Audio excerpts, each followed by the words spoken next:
Well, Austin, it has been a minute, my friend, and we apologize for all the loyal listeners out there. But you are in another episode of the Babyfaces podcast with myself, Billy Prickett. You can follow me on Twitter at Billy Prickett2. Austin always joining us, of course. Are you still 93 till Steve's on Twitter? I know you No, were I've thinking about changed it. I mixing it up. changed it.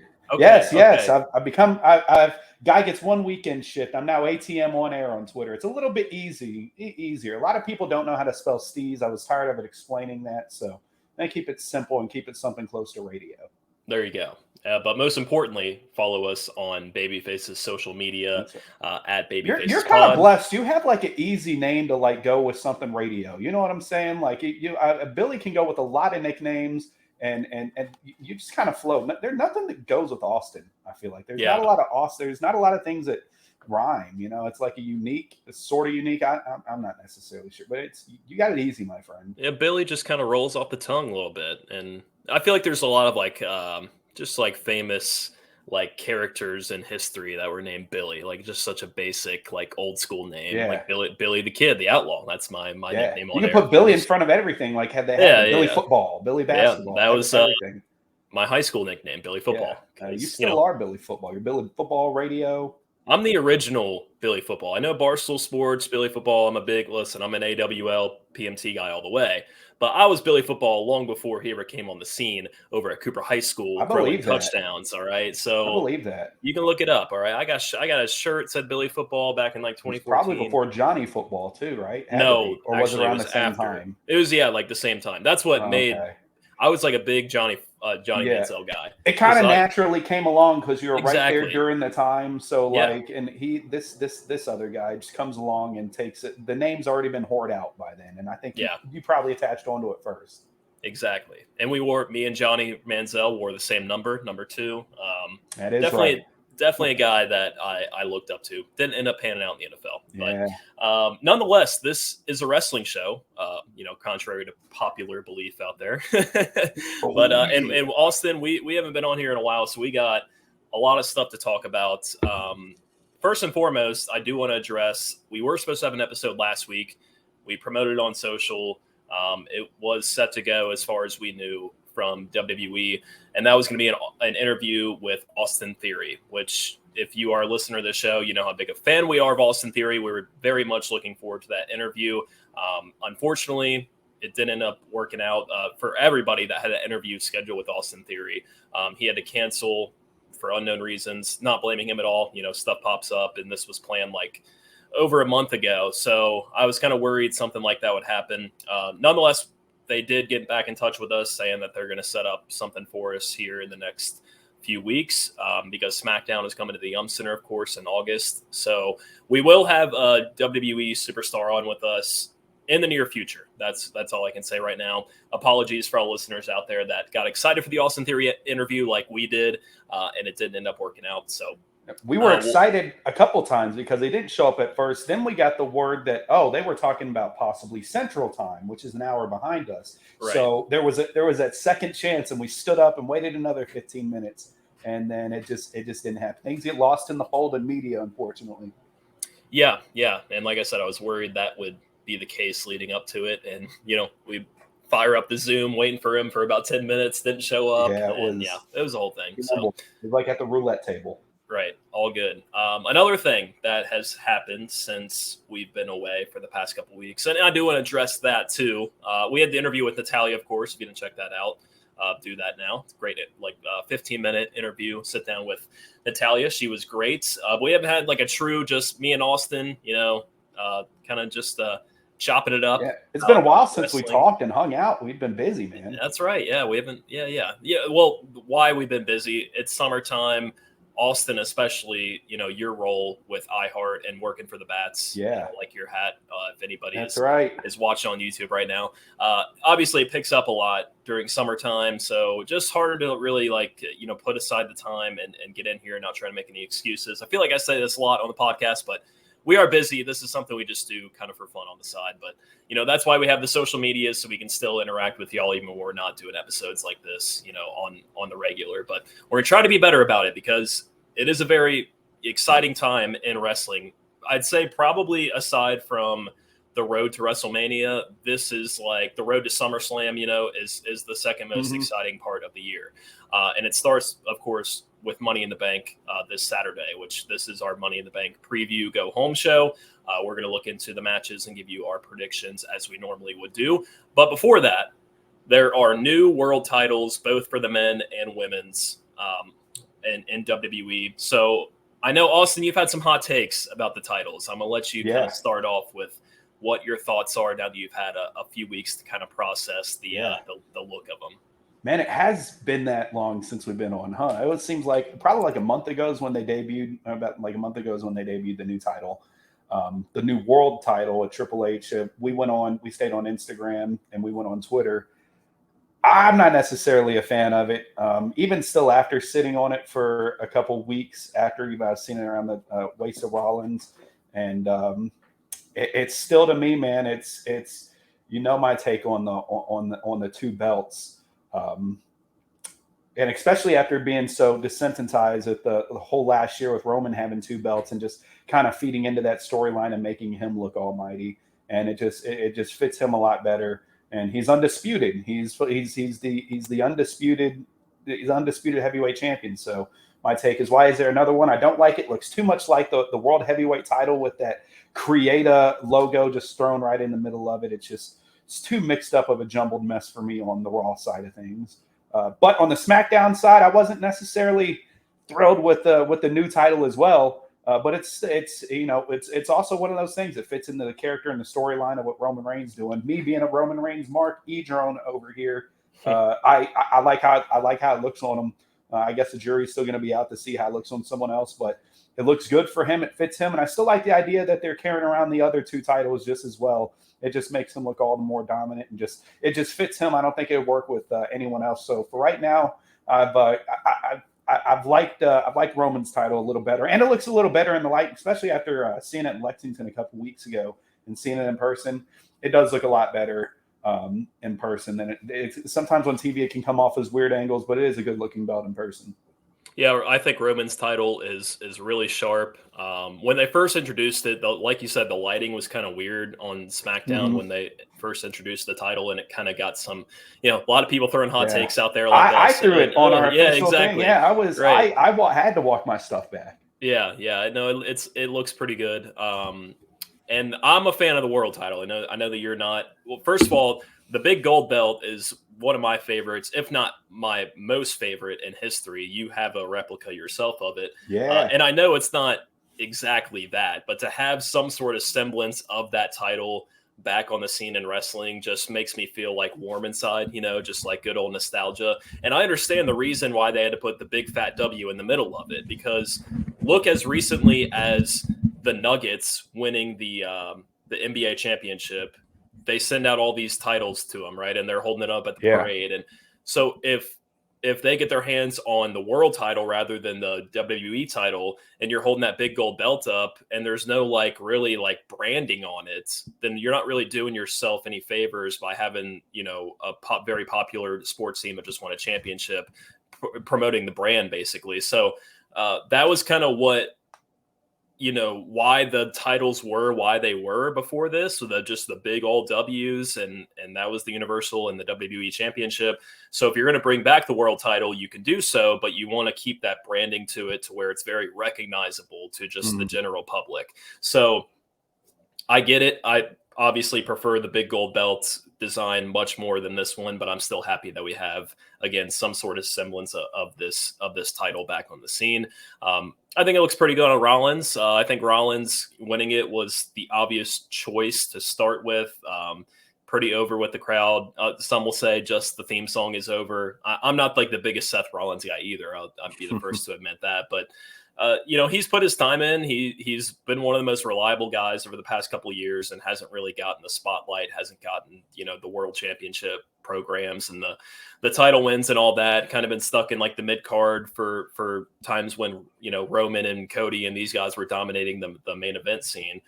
So, give it to Rollins as a little, hey, thanks for what you've been doing, first champion, kind of solidified guy to get that title over. And I think that we'll see some young guys get their hands on that title over the next couple of years. And that could start as early as this weekend as far as who could be an upcoming contender for the title based on who wins the Money in the Bank ladder match, of course, a match that has made many stars over the last number of years. But before we get into the Money in the Bank preview, Austin, I was texting you before we started the podcast today. I want to introduce a new segment, and this will be a much bigger, more prepared segment down the line when we do it. But I just got to read you some of the tweets that we see on Twitter. Yes. I mean, if you're in the IWC, you know what we're talking about, right? You scroll across like somebody hyping up, I don't know, like I actually saw a video of Tough Enough back, a while back, and one of the competitors on Tough Enough just unironically told Stone Cold Steve Austin that her favorite match of all time was, I believe it was Melina versus what's her name? Ends with Alicia Fox. Melina versus Alicia Fox on like SmackDown. And somebody tweeted it saying like half of the IWC is unironically like this person, and that it's 100% true. So that's kind of sparked me. Stone Cold's like, what? What are you talking about? Like, you should not be here right now. Yeah. No disrespect to those wrestlers, of course. Yeah, exactly. Right. Yes, of course. But that kind of sparked me to start this segment as we move forward here of the worst tweets of the week. So, anytime we're scrolling through Babyface's Twitter, Austin, if you see something, which we normally usually do in the first place, we'll send it to each other like, what the hell? This can't be real. Mm-hmm. So the debut of bad tweets of the week comes from none other than at Mackenzie AS93V2. Has 10,000 followers, by the way, so pretty good following. Tweeted, wow. I'm saying this for my own opinion only, but I believe that Ilya Dragunov has the potential to be the one to beat Roman Reigns for the Universal Championship. Should I say that again? Do I need to say that again? I mean, Roman Reigns over 1,000 days. Ilya Dragunov, is that his name? I think that's how you say it. And this is the problem with the IWC, man, is they think that everybody that watches wrestling is a diehard fan that watches every minute of every show every week and knows every wrestler, knows their moves, and knows what they're all about. I couldn't tell you. I've seen Ilya Dragunov in his matches with Walter, right? That's all I know him from as a casual watcher of wrestling and a decent fan of wrestling. That's how a majority of people watching the product are.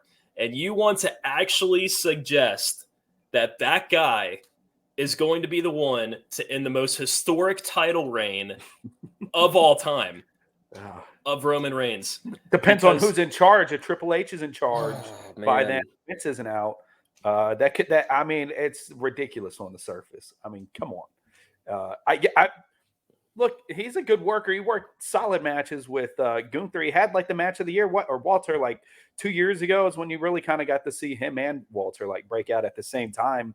But that's just not like everyone's necessarily style. And everyone didn't really, I think he like went away after that. I think he got injured after having the title. Not a lot of people watch NXT UK, at least I don't.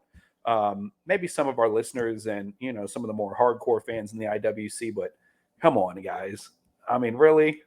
You're looking at Roman Reigns and what everything he's going through and the cinema that they're telling with that, and they don't even have anything to tell us who these guys are.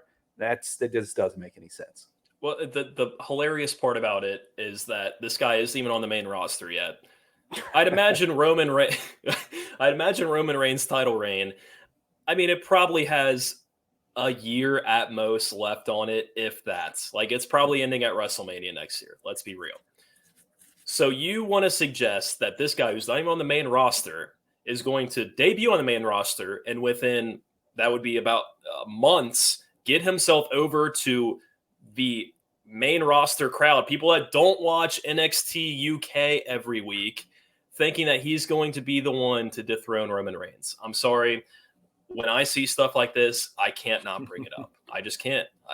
It's unbelievable. And listen, if you share that opinion, thinking that Ilya Dragunov is like the future of WWE, you can have your opinion. I'm sharing mine. This is my platform. That's what I'm going to say about it. So, I mean, some of these, I mean, I will say some of these people are going after this person because looking at some of the responses, I would hope. I mean, so. he beat Gunther. That's going too far. IC title's good for now. You have some people, but I'm not wrong though. These guys. Yeah. Oh, man. You got the bloodline set. No, I mean, this is some of these people. I'm trying to find some other ridiculous one that may have. This guy's way out of pocket. This guy's way out of pocket, and he seems credible for whatever reason. I mean, I thought that was the perfect, way to debut. Get over the bad tweet. Yep. Yeah. The bad tweet segment of the week. It's perfect. There you go. That's how you get over a segment right there. All right. Yeah, I think that's gonna be a new thing. I think I like that because we find a lot of ridiculous stuff. Yes. You may even find me tweeting some ridiculous stuff. So listen, no one's safe from bad tweet of the week. We've been on All Elite Cringe before. All right, we've gotten put on blast before for not bad. They weren't bad tweets, at least in our opinion. That's the thing. Everybody has opinions. We know the old saying behind that. So they were fantastic opinions. Yeah, I mean, they were liking people wrestling a blow-up doll. Yeah. Yeah, I stayed up till 4 a.m. debating people that night. Right. Yeah, I couldn't sleep. I was in Joshua Tree. I was excited for WrestleMania, but nonetheless. So there you go. Let's put a bow on the bad tweet of the week segment. That will be a definitely a recurring segment moving forward. Please. All right, let's should we just get into Money in the Bank here? Let's do it. Let's do it. This is definitely one of my favorite pay-per-views of the year. Probably, honestly, it's WrestleMania, it's Royal Rumble, and I'm putting Money in the Bank third. Money in the Bank, yeah, probably. Over SummerSlam's 4. But I think Money in the Bank has overtaken SummerSlam as a more intriguing, entertaining pay-per-view year after year. And that's because of like the excitement of new stars potentially reaching new heights, right? Like you look at the men's Money in the Bank ladder match this year: Ricochet, Shinsuke, LA Knight, Santos Escobar, Butch, Damian Priest, and Logan Paul. If any of those guys win the briefcase, other than the Ricochet, I could do without him. That's awesome because like I do care about all those guys in this match, and they've yet to kind of reach that height of being a world champion. It would be cool to see that if they do it in the right way, of course. So that's why I think Money in the Bank is one of the cooler pay-per-views of the year, one of the more exciting ones. Just like the Royal Rumble, it's like, oh, there's just so many possibilities of what could happen to set up the future, champion or whatever it might be. It's gotten a lot of stars over in the past. Edge got over through the Money in the Bank match. CM Punk, Dolph Ziggler. Those are the ones off the top of my head. Rob Van Dam won the championship off Money in the Bank. So it's very exciting stuff here. And heading into the second biggest pay-per-view of the year, SummerSlam, it always kind of sets it up. Told some intriguing losses too for people. Even our guy, our own Aaron the Idol Stevens. Some just kind of brainless, just weird mind decisions that come with it too. But I think you're right. It kind of does show like what the company's kind of thinking of at the time when they put the briefcase on them. So I'm not going to start with the 2 Money in the Bank ladder matches. We'll end with those. I think that's the most intriguing matches of the card, of course. Let's go ahead and start with Seth Rollins. We talked about him, the new world champion, defending his championship against Finn Balor. This is a match that people thought we would get in the finals at Night of Champions when that was kind of first announced. And then it was shown that there was going to be a Raw side of the bracket and a SmackDown side. And we got Seth and AJ.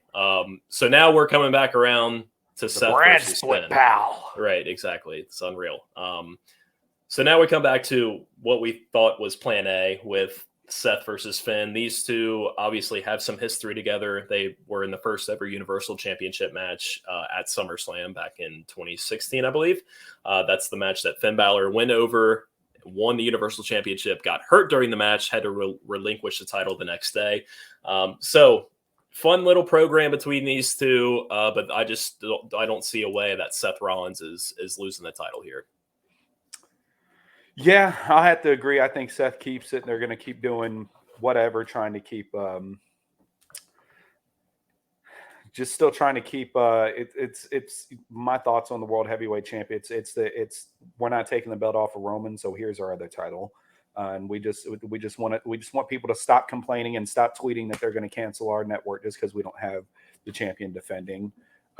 That's what, and so I think he wins.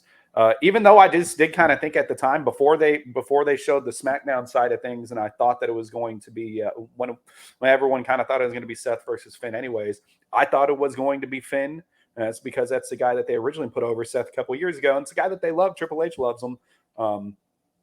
But now that Seth is doing it, I think Seth is he's just going to keep doing these programs, and I think that they're thinking it's getting more people over.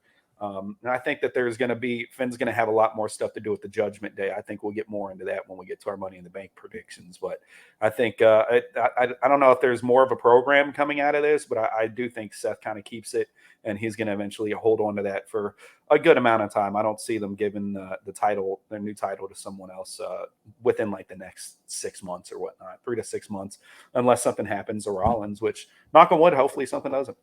Yeah. And speaking of Judgment Day, recent reports are that WWE very high on every member of Judgment Day. And I think they've done a pretty good job of all getting themselves over, as individuals, but also as a group. They kind of do their own things. Like on this pay-per-view right here, you got Finn Balor in the world title match. You got Dominic Mysterio taking on the biggest, star on Raw and Cody Rhodes. You got Damian Priest in the Money in the Bank ladder match. So they're all getting themselves over in their own way. And I definitely think that one of those guys is very capable of taking the title off Rollins at some point, but it's not going to be at Money in the Bank. So give me Seth to retain the World Heavyweight Championship. Let's go ahead and jump over to that other Judgment Day member match with Dominic Mysterio and Cody Rhodes. You got the most hated guy on the roster in Dominic, right? Gets the most heat out of anybody. And by the way, I hated on Dominic for a long time. Shout out to Dom he got himself over the right way, man. Big time. And this guy, when you can't even get a word out without getting booed out of the building as a heel in 2023, props to you, dude. So listen, I'll eat my crow. Props to Dom for getting himself over. He plays his role very well. This is a very easy formula with this match.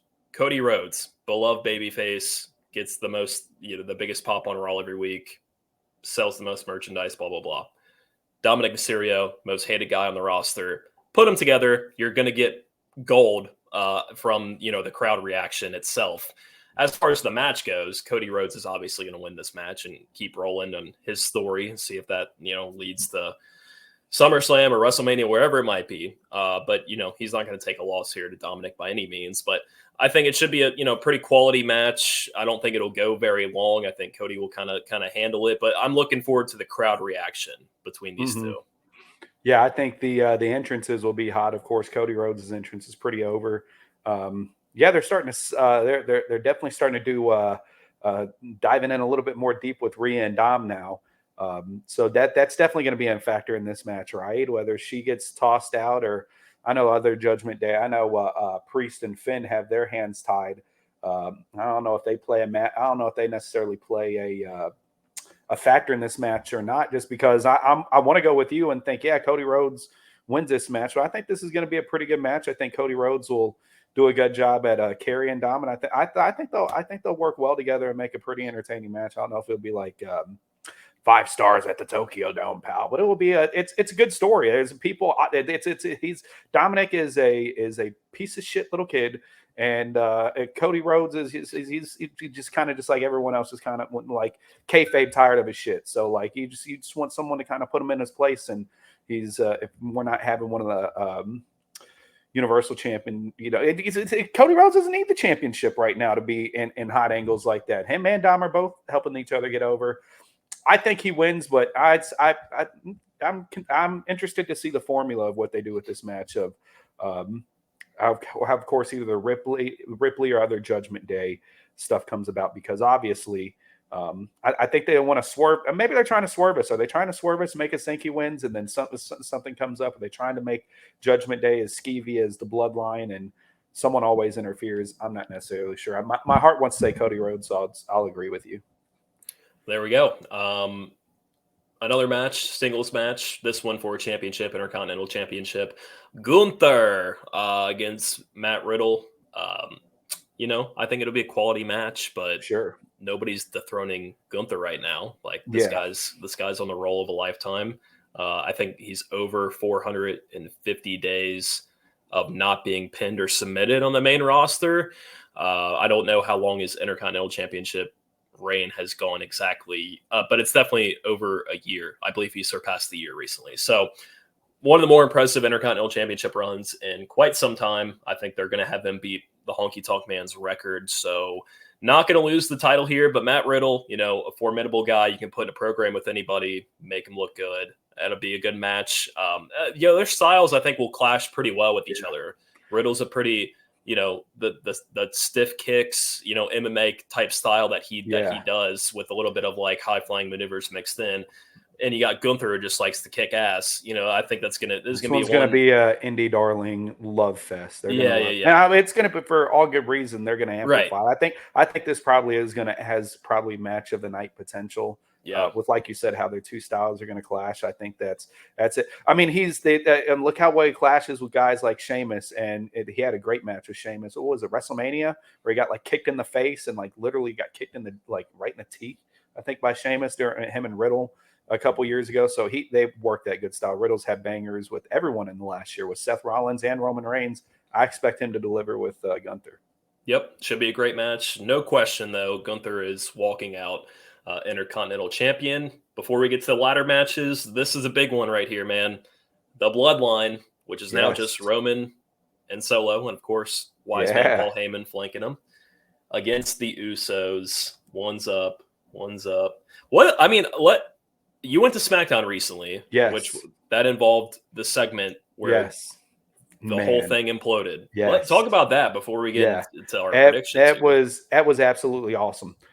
Even the shout out to Cody and Marcus that came along and tagged along with us, and shout out to 98 Won the Bull for having us there. We had some pretty sweet seats. Honestly, we weren't ringside. We were probably the next row behind ringside. Those are really, really, really good. You're right behind the production table and everything like that. So that's pretty cool. And as a production event nerd, it's cool to see how they run lights and have everything set up back there. So that's a whole nother show within itself. I got on the beer cam. That was pretty cool.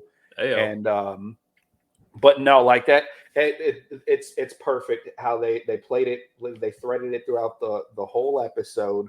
Everyone was just it was nut cutting time once Roman Reigns came out, and that was almost better than a match. That was a pivotal part in this storyline where he came out and kind of Uso shot on his older brother, said, "Guess what? You out, and I'm out too." And then he hit the kick, and Roman sold it, dude. Roman just absolutely great sell. And he just hit the floor. That whole place went fucking crazy, dude. It was absolutely awesome. I stood up. I was shocked, even though in a millisecond in my head, the Mark nerd in my head just told me, "Oh, I bet he turns right here and says I'm out too." Boom, it happened. I stood. Oh my god, I can't even believe. I can't believe I just witnessed that. And then Roman gets pissed off, and then I took a video of that. You can check that out on our new YouTube page, the Babyfaces Podcast, and on all of our socials at Babyfaces Pod, where they both deliver the super kick to him, and they take Solo out. It is absolutely crazy. Everyone threw the ones up. It's absolutely nuts to be in.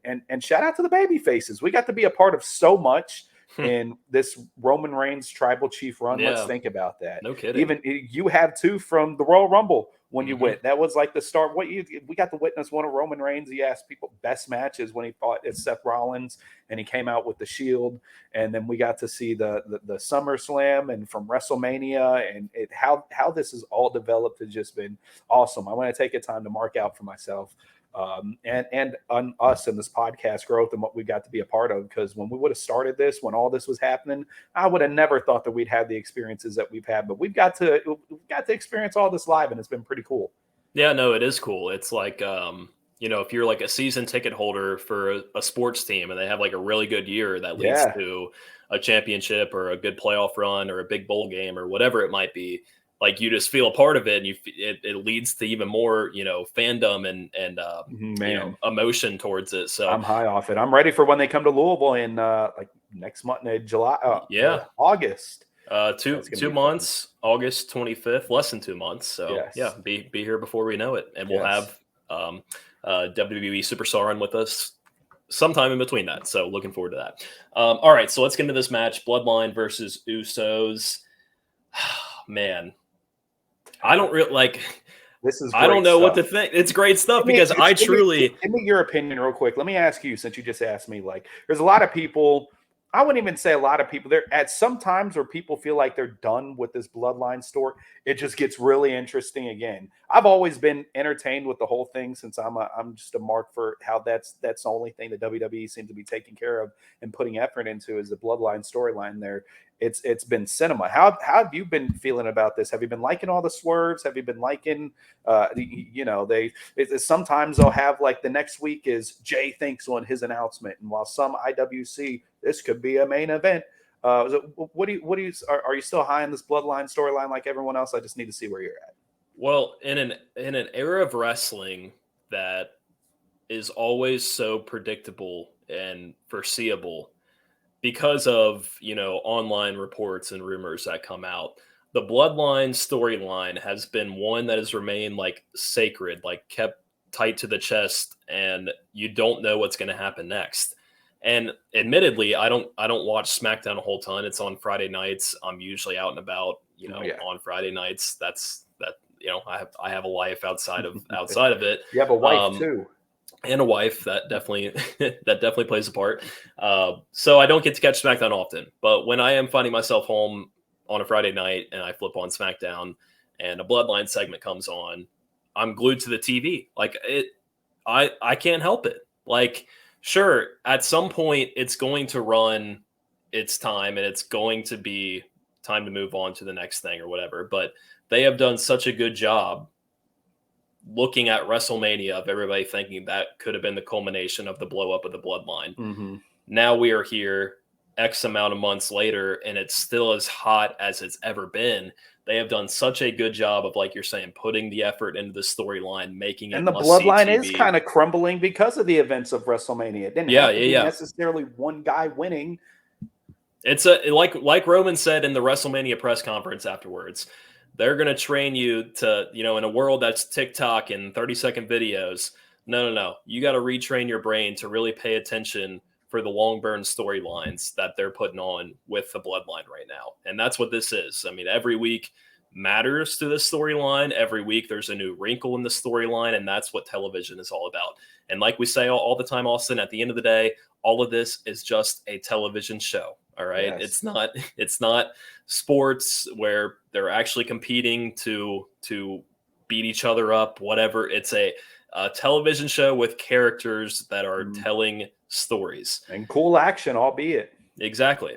And that's a big part of it, of course. But yeah, the bloodline storyline to me has been phenomenal every step of the way. Okay, cool. We're still on the same page. Yeah. And at some point it's going to run its course.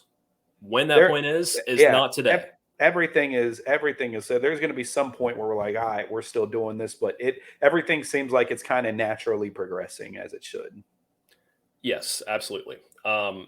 So talk about unpredictable with this match. I have no idea what to think. One part of me thinks, the Usos winning would be such a big win for them. And if they want to build up Jay as the next contender for the championship, if it's Roman versus Jay at SummerSlam, which a lot of people are speculating about, which I think would be phenomenal, then I think you do got to put over the Usos here, because what else is going to make Jay look like a contender for the championship and an actual one that can possibly beat Roman? If Roman and Solo go over here, then the Usos are what do they have to do next, right? But at the same time, like, Roman and Solo are in such a run right now. Seeing one of them get pinned would be like, oh wow, you know what I'm saying? So, but with it being a non-title, like, obviously the title isn't on the line, so Roman can lose here without repercussions, right? Like, if you're going to take a loss, I think Roman could get pinned here with no repercussions. I mean, if you have Jay pin Roman, that's probably the best way to do this, honestly, because that sets up your SummerSlam main event. My fantasy booking, just immediately what comes to mind is how I would do it with action figures to kind of protect everybody. Like, something happens where Roman Reigns gets laid out with. There's probably going to be a million super kicks in this match. Roman Reigns is going to get laid out with the superest, duperest, mightiest fucking super kicks by both of the Usos. Something's going to happen, and like Solo's going to come in, fucking spike Jay. He's going to fall onto Roman, and then like while Solo realizes what's going to happen, he's going to get super kicked by the other fucking Uso, and it's and and Jay can have that over, or they could just do it fucking clean. I don't know, or they could just do it clean and. I don't know, but I still think that the Usos are so over, and they're a part of a storyline within this. It's not like a bums beating Roman or accidentally like slipping on a banana peel and pinning him. It's his brother that everyone thinks has an actual true shot at beating him in the future. And if they want to plant that that breadcrumb possibly for SummerSlam, because I honestly think Roman does keep this like another year. He can't keep this for however long he wants, a year, another 2 years he could possibly get out of this. You said one, but they can do their job with things like this, with making other superstars look like a legit threat. And I think Jay doing something can make it look like a legit threat for SummerSlam, even though we all kind of know Roman will still probably end up winning. Yes, exactly. If you want to plant that seed of doubt of, oh, maybe they're going to put the rocket on Jay, maybe Jay is the guy to end this bloodline. Well, not end it, but like the next chapter of the bloodline storyline is Jay goes over. Give him the pin here over Roman and set that up and have yourself one hell of a SummerSlam main event, which I'll predict that. I mean, now talking through it, I don't really prepare for these shows. So I'm just like off the cuff. Kind of go off. I think. Yeah. And after talking about it there, I think the Usos are going over on Saturday. You think it's the Usos? I do. I think so too. Do you think that what kind of do you think that there's any sort of foil, any type of trickeration, any I like exactly what you laid out of, something along the lines of they protect Roman in some sort of way, but you still have Jay as the one pinning Roman, right? Yeah. I don't think there's any like sort of like interference or anything like I think it's a straight up win, but it's kind of like a little fluky to protect Roman, but still it makes Jay look strong. Mm-hmm. And I love what you laid out of like, he hits his big move on Roman and then Solo comes out of nowhere, Samoan Spike, he lands right on Roman and Jimmy makes the last ditch kick on Solo. And that's brilliant. I could totally see that happening. Here, I saw an article, and I just see here's a couple things I could lay out to you. I want to hear what your possible opinion on this is. So you laid out either something fishy. Do you think anything happens where it's clean? Like when it comes to the Usos, we have the Usos winning. Do you have the Usos winning clean at all, or it's just some trickeration, like we said, or some? There has to be something to protect Roman. Okay. But I still think it's a pretty strong. Like it's not like the ref is knocked out and they low blow them because they're not the heels in this case. They're the faces. They're not going to do something like that. Sure. So, but something along the lines of like, okay, like Roman clearly like got the shit into the stick right there. It wasn't really under his control, but still, a pretty formidable win by the Usos. What about this possibility? Another, just when we kind of thought that we knew where things were going with the Drew match, because this is fresh off my brain. We saw Solo debut and another Uso, another Bloodline member.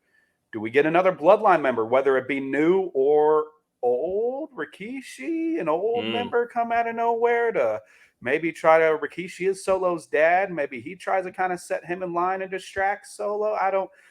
Do we have that Jacob Fatu? I know you've probably seen his name from NWA.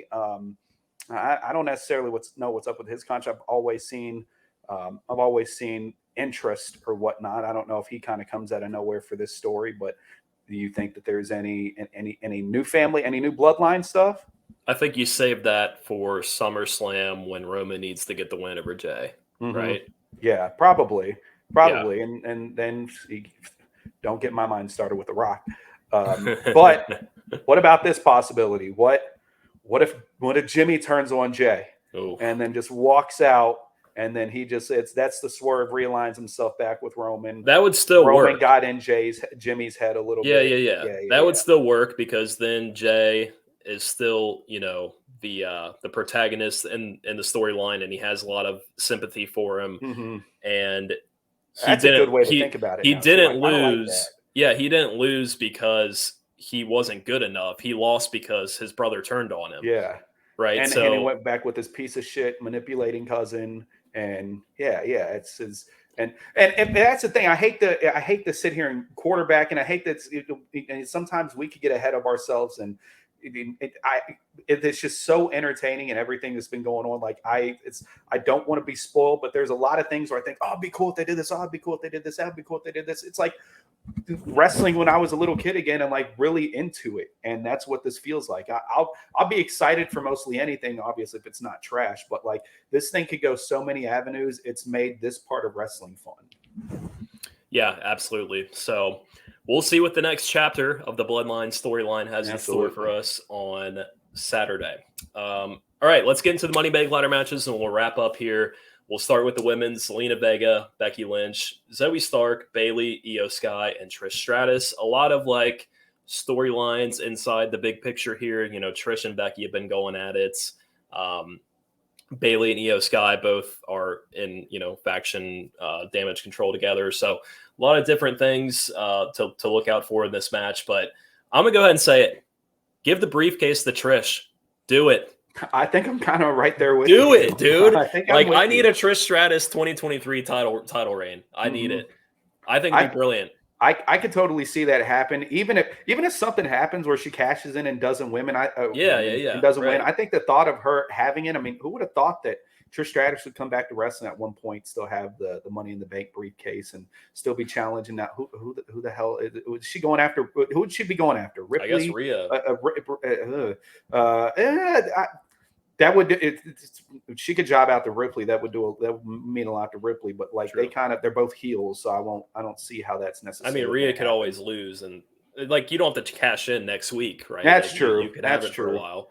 That's true, but I don't see. I don't know. I don't see. Rhea if she like Trish wouldn't be one to hold it for a long time. Yeah. Like my prediction for the men's match is whoever has it will hold it for a substantial amount of time. Oh, okay. But I think we're in agreement. I do kind of like the idea of Trish having it, because no one I see. You did mention that everybody else kind of has their own problems within that will probably get in the way. I mean, I could see like Trish winning some sort of fluky way where Becky was about to take the briefcase, and Trish, throws her off, whatever, and they have a match at SummerSlam for the briefcase or something like that. That's kind of where I see this going in a way, but you could also go into the Bayley Io Sky thing if you want to split them up and make Io Sky, singles competitor and make her a challenger for a championship down the line, which she did challenge Bianca Belair a few months back on a pay-per-view. So they obviously see her in that light. I know a lot of people are a big fan of her and her in-ring work, which I think she is pretty solid in ring. I think she's got a good look to her. Somebody that if you want to like, Io? Io. Yeah, like if you want to like, she does well on these matches. If you want to put somebody over that hasn't been in that, in that tier yet, I think Io is the one to go with. But I don't know, something about me, I just would love to see Trish with that briefcase in 2023. And I think Trish has been awesome lately. Like her mic work has been great. Her character work's been great. Obviously she's on the older end, so the ring work is good enough.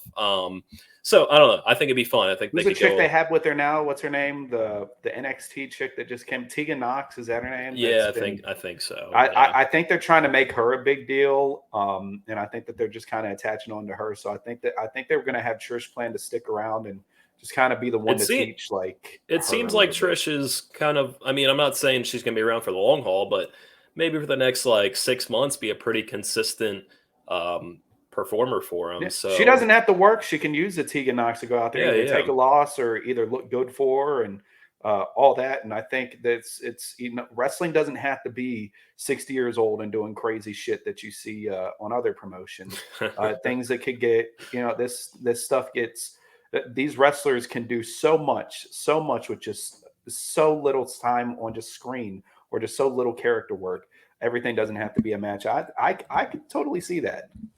Yeah. So my heart is saying Trish. My head is saying Io. I think it'll be one of those two. I think I'm going to go with Trish here. All right. I think that's my heart and head. There we go. Both heads. That's what she said. Yes. All right, men's Money in the Bank ladder match, one of the more exciting matches of the year.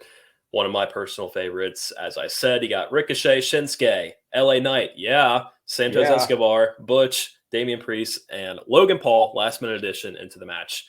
So that's the wild card here is Logan Paul, because I know a lot of people over the past few months have kind of speculated Logan Paul, if he is going to be a champion one day, Money in the Bank would be a perfect way to set that up.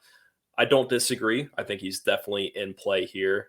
Recent reports say that Triple H is against Logan Paul winning, while some internally are pushing for that.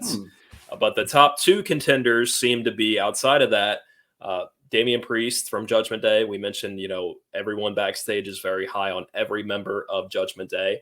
And Damian Priest has been on a pretty good roll lately, ever since his big match with Bad Bunny, of course. And then LA Knights has just been the most over guy on television. Yeah. I mean, dude, at Rupp Arena, he came out and as Lexi, it's his job to be the heel, and he comes out and shoves a new Hall of Famer. Everyone's cheering him. Everyone's cheering. Yeah. Yeah. Yeah. And his pop like 2 weeks ago on Raw, when he came out and they did that's one of the more viral WWE videos is everyone's going crazy for him. And they can't be ignoring that, right? Right.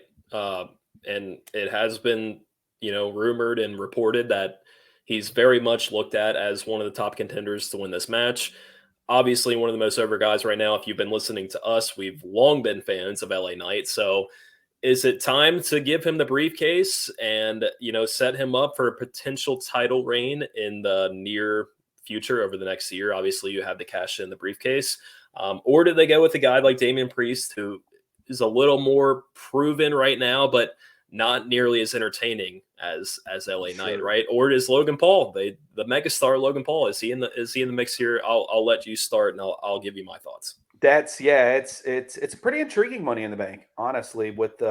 I think everyone kind of knew that Logan Paul was going to come along, even though it was kind of announced like 2 weeks ago, as a good lady and a much needed kind of star power.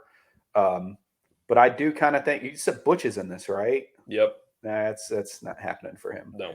Neither is Ricochet. Yeah, neither is Ricochet. I like Ricochet's there for the spots. I like Santos Escobar a lot. I don't think he's in play Santos here. is going to be there for Santos is going to be one of those guys that he's going to get the Montez for. This guy is going to be a star one day. He's going to have that performance. I think it really comes down to I think something happens. I think they get into a feud with LA Knight and Logan Paul. I think that's going to be the feud going forward. It's although it'd be weird seeing Logan lose after just losing. So I don't know. I do think Damian Priest wins this. I do think Damian Priest wins. I think it just kind of how you touched up on it earlier. I think they want to do something big with Judgment Day. I think this is their answer to try to do something bloodline-ish on the Raw side of things. And plus, there's been rumors going around. That's a fun thing. Rumor and innuendo, pal. Maybe someone leaving Judgment Day. Whether that be Damian Priest. Maybe maybe Damian Priest leaves. Maybe Damian Priest gets on his high horse or whatnot and says, "I'm going to be the champion of this group one day." Him and Finn get a tussle in it. Finn gets kicked out. I know that's been the rumors, but it seems we've talked about this on our show before. Damian Priest isn't a young spry chicken. He's like 40. Yeah. It's not like he's the future, but I think they do like him enough to possibly give him like a title. I could possibly see in whenever Seth loses, it could be to Damian Priest. Doesn't mean that Damian Priest has to keep the title for forever. Seth's not in a place where like Roman is, where I think either Roman's in a place where he loses, he either has to relinquish it or it has to be to like this next young star that it's obviously the future of your company. It's not going to be anyone his age. Seth is doing this part of defending the titles, and he could lose to someone like Damian Priest. He doesn't have to lose to somebody that's going to be the next star. He could just lose to like who's going to be a transitional heel for the next couple of months. And I think that's what they're banking on Damian Priest to be here in the future. Yeah, I mean, I think that's the logical pick here is Damian Priest, because I guess a little more proven than LA Knight as far as like he's been in big matches and produced before. Like LA Knight's really never been in a big program, right? Yeah. Like we all know, and we wonder why, because the guy is freaking money. He needs Yeah. to be. So yeah, it's logical that Damian Priest would win Money in the Bank here. You know, cash in on Seth Rollins in a couple months, have, like you said, like a couple month title reign before giving it up to whoever's going to be the champion heading into WrestleMania. Yeah. That's very logical. I'm not going to go with Damian logical. Priest loses it to your next future star or something. Yeah, whatever. I'm not going to go with logical. LA Knight's winning the fucking briefcase. You're going with right? LA Knight. Wow. LA Knights. It's time. I want time. him to win. That's my heart. And like I said, with Money in the Bank, I think personally, I know not everybody is of this belief, Money in the Bank should be used to put over a star that needs the bump to the main event scene. And like LA Knight has not been in a lot of big programs yet, but everybody knows that he has the potential. It's not, I don't even want to say potential. We know what we have in LA Knight. This guy's money. He's one of the best on the mic in wrestling, period, right now. If not the best as far as charisma goes. And everybody wants to say, oh, he's just a knockoff Rock. Why would you not model yourself after the Rock on the mic, the most entertaining guy on the mic in WWE history? Yeah. Spare me with that insult, apparently. Dude, here's the thing. When he came out in Lexington at SmackDown a couple weeks ago, I can't tell you how many people said that they were happy to see him, number one, that they loved LA Knight, and that some people were just mad that he didn't cut a promo. People were mad that he just came out, shoved Rey Mysterio, and got into a match. Right. People wanted to hear him talk and talk shit. He should be talking. Rare. He should be talking every week. Absolutely. That's what he is best at. And that's a damn good thing to be good at in this business. Because once again, television show with characters. This guy's all the character in the world. That's what you need to be a world champion and get yourself over and have fun, entertaining programs and all that. So I think LA Knight wins. That obviously leaves the question of what's next then, right? Because Roman's the champion on SmackDown. LA Knight's on SmackDown. Would he cash in on the world champion at some point? I have no idea. I don't see that. That's why, like I said earlier in the episode, I think LA Knight's going to hold on to this briefcase for close to a year. Like, I think this is going to be his title, basically, that he carries around for the next, 8-9 months. And whoever comes out of WrestleMania champion, which I don't think will be Roman Reigns, that's who LA Knight eventually cashes in on next year, and he becomes the champion, and there you go. So that's my prediction. LA Knight, the time is now. Put the briefcase on him, and just, you don't have to have a plan for him yet, but this can go. The rule is you have a year to cash in. So he would have until July of next year to cash in the briefcase, which is plenty of time to figure out what you're doing with the world title and what you want to do with him. So don't go ahead and book what's going to happen with him in the briefcase. Just let it play out naturally and cash in when no pun intended, when the iron is hot. And I think that's your best way to go here. So give me LA Knight for the win. Yeah, I think LA I would love for that to happen because I've turned into, we're big LA, more marks for LA Knight. I would love to see I'd love to see him in that spot. I don't think that he necessarily would need his character does so much for that he doesn't necessarily, he could talk some shit and get into his own feud that could lead him to a championship rather than just the Money in the Bank.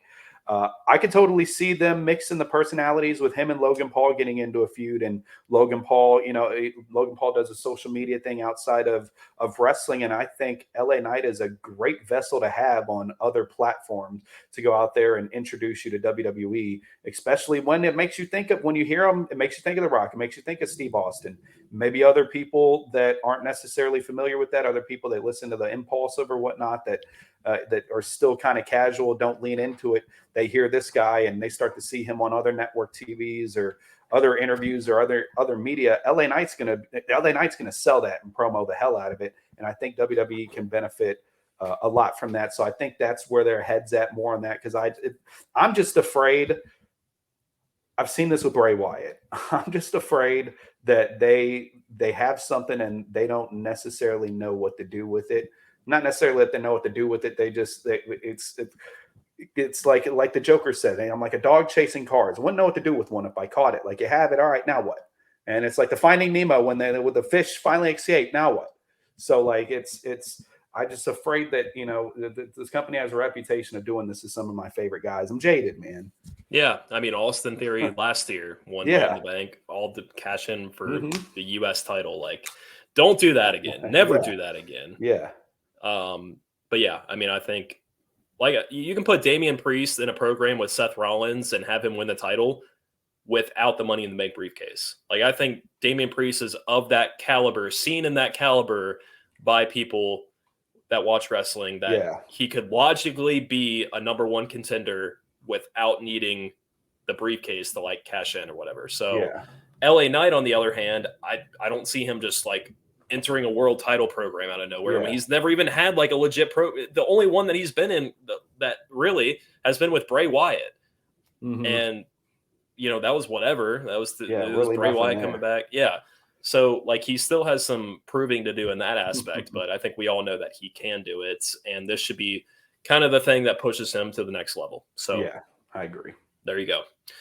That's Money in the Bank, Austin. There you go. We did Just it like that. We did it. And you know what? We didn't have to send another link because we are now on StreamYard.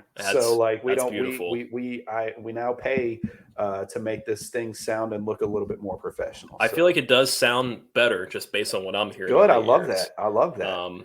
And yeah, I didn't even think about that. Like normally with Zoom, they make you pay if you want to have more than a 40-minute time limit. I ain't paying Zoom shit. Nah. So we don't do that.